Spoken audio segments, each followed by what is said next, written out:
1535 ચંપારણ્ય એકાદશીનો દિવસ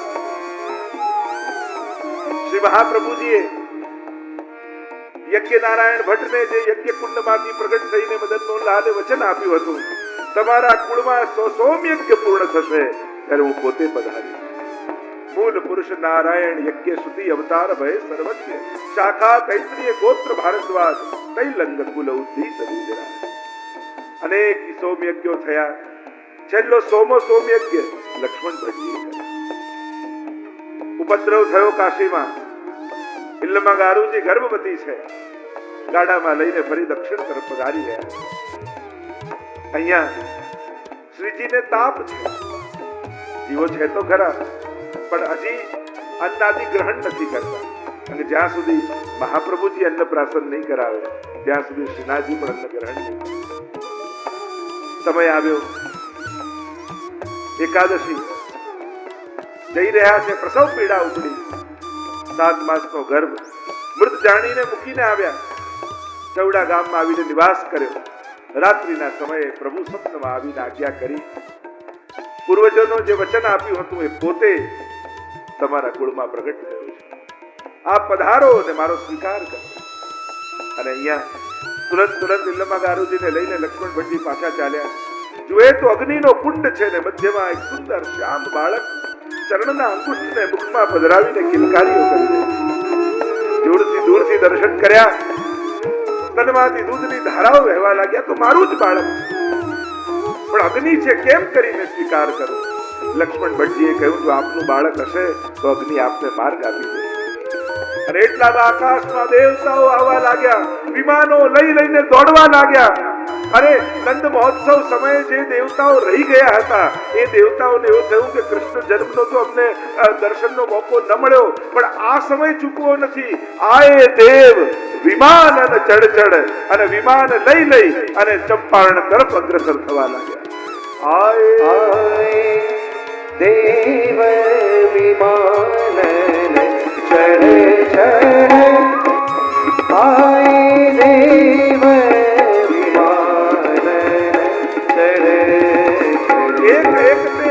બડબડ. આ દેવતાઓને થયું કે એ સમય તો રહી ગયા, હવે પાછળ નથી રહેવું, પહેલા પહોંચી ગયું. અને જેવો નંદ મહોત્સવ ગોકુલમાં થયો એવો જ નંદ મહોત્સવ ભક્તોએ પ્રગટ થઈને કર્યો. ઇલ્લમા ગારુજી દોડ્યા છે. અગ્નિએ માર્ગ આપ્યો છે અને મહાપ્રભુજીને ગોદમાં લીધા છે. મહામહોત્સવ ભૂતલાજ અને મહામહોત્સવ ચંપારણમાં. અનેક શ્રી વલ્લભ ચરિત્રના પ્રસંગો આવે છે. શ્રી મહાપ્રભુજી વેદાધ્યયન કર્યું છે માધવાનંદી પાસે. 64 દિવસમાં 64 વિદ્યાઓને પ્રાપ્ત કર્યા. બાલ સરસ્વતીની ઉપાધિથી સન્માનિત કર્યા છે. વિનંતી કરી પ્રભુ રૂપ જાણીને અને એમને વ્રજમાં મોકલ્યા છે. અહીંયા મહાપ્રભુજીના ચરિત્રમાં મૂળ પુરુષમાં તો અનેકવિધ પ્રકારના પ્રસંગોનું વર્ણન આવે છે.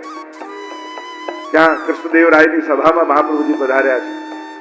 મોટા વિદ્વાનો ભારત વર્ષના આજે અહીંયા ઉપસ્થિત છે. કે અમે યુક્તિ બલથી એકબીજાને જીતી લઈ સતમણ સુવર્ણના એ લાલચથી આજે અહીંયા આવીને ઉપસ્થિત થયા છે.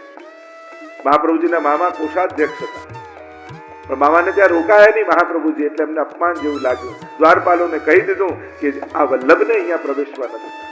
ગામની બહાર કામ કર્યો છે. સમાચાર મળ્યા કે શાસ્ત્રાર્થ ચાલે છે.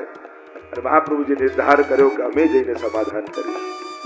गज गति चाल चले श्री वल्लभ, इनकी कृपा भय सब सुलभ, रवि के उदय किरण क्यों बाड़ी, तैसे ही सभा पात उठी ठाड़ी. જ્યાં પ્રવેશવાની ના હતી ત્યાં મહાપ્રભુજીને ધોતી ઉપરના ધારણ કરીને પ્રવેશ કરતા જોયા. એ દ્વારપાલોએ તો સાષ્ટાંગ દંડવત કર્યો. અને જ્યાં સભામાં પ્રવેશ કરે છે મોટા વિદ્વાનો ક્યારે ઊભા થઈ ગયા એમને ખબર ન પડી. એવો પ્રભાવ મહાપ્રભુજીનો દેખાયો. આ ગાદીમાં મહાપ્રભુજી વિરાજ્યા. સામેની ગાદીમાં એક કરીને વિદ્વાનો આવે. મહાપ્રભુજી પરાસ્ત કરતા જાય, બાજુમાં બેસતા જાય. ફરી વેદોના ઉદ્ધરણો આપીને પરાસ્ત કરે ને બાજુમાં બેસતા જાય.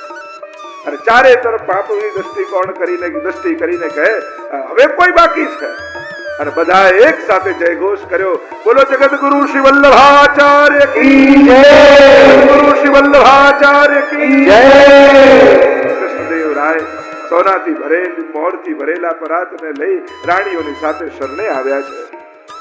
મહાપ્રભુજીએ લેવાની ના કહી છે. દ્રષ્ટિ ન પાછી વાર.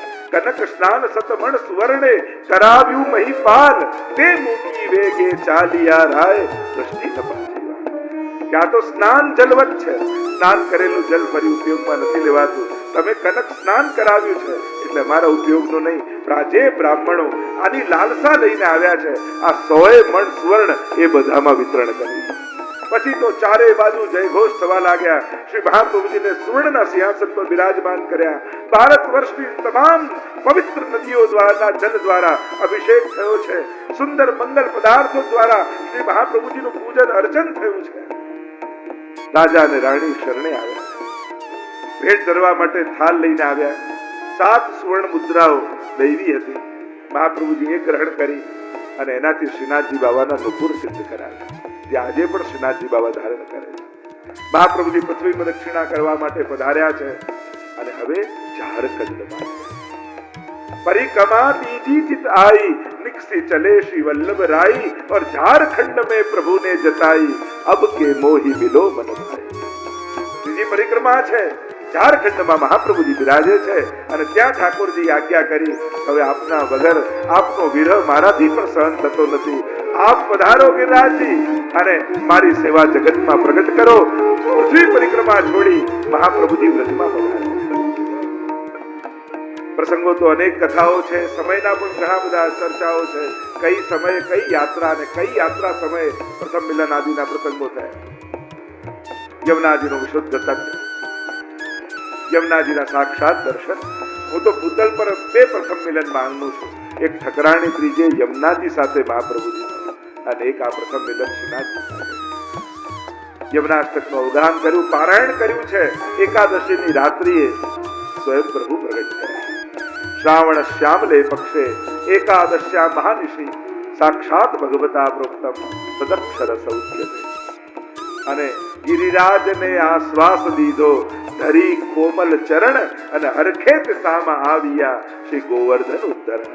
અને હવે તો શ્રીનાથજીને મળવા પધારવું છે અને ભગવદીઓ ગાન કરતા શ્રી મહાપ્રભુજીને આજ્ઞા કરી છે, મારી સેવા જગતમાં પ્રગટ કરો. ઇન્દ્રમાન આપણે ત્યાં નાગદમન, દેવદમન અને ઇન્દ્રદમન આ ત્રણેય સ્વરૂપે બિરાજમાન છું. મારા સ્વરૂપને પ્રગટ કરો. શ્રી મહાપ્રભુજી પધાર્યા છે સતુ પાંડેના ઘરે. સાંજનો સમય છે અને સાંજના સમયે બધા મહાપ્રભુજી જગતગુરુ વલ્લભાચાર્ય છે, જેણે ભક્તિ માર્ગની સ્થાપના કરી છે, માયાવાદનું ખંડન કર્યું છે અને આપનો યશ તો ચોમેર ફેલાયો છે. એટલે બધા જ નગરવાળા ભેગા થઈ ગયા. વૃક્ષની નીચે મહાપ્રભુજી બિરાજમાન થયા. એક પછી એક પ્રશ્નો કરે છે કે શું આજે દેવદમન પ્રગટ થયા છે, એમના વિશે કોઈ શાસ્ત્રોમાં ચર્ચા છે?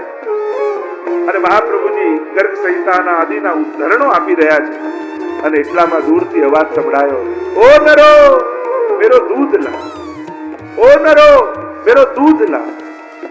એવો મધુર શબ્દ શ્રી વલ્લભના કર્ણમાં પડ્યો. પૂછ્યું, આ કોનો અવાજ છે?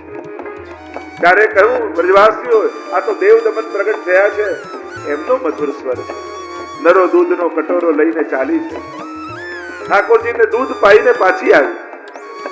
મહાપ્રભુજી બોલાવી, અહીંયા આવ નરો, કટોરામાં દૂધ બચ્યું છે. અને થોડું દૂધ બચ્યું હતું મહાપ્રભુજી હસ્તમાં લઈ અને અધરામૃતનું પાન કરી ગયા.